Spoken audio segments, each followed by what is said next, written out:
How to enable or disable messages, send read receipts on the iPhone 16 series. First, let's go back to the home screen by swiping up at the bottom of the screen. From the home screen, tap on Settings. Then in the Settings page, we scroll down, and in here tap on Apps.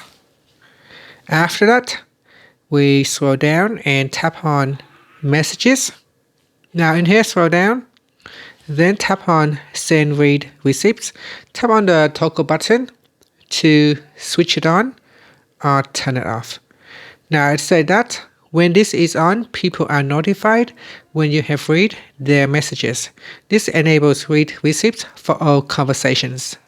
So turn it on, and then tap on the back key to go back to the previous settings menu, or swipe up to return back to the home screen. Thank you for watching this video. Please like and subscribe to my channel for more videos.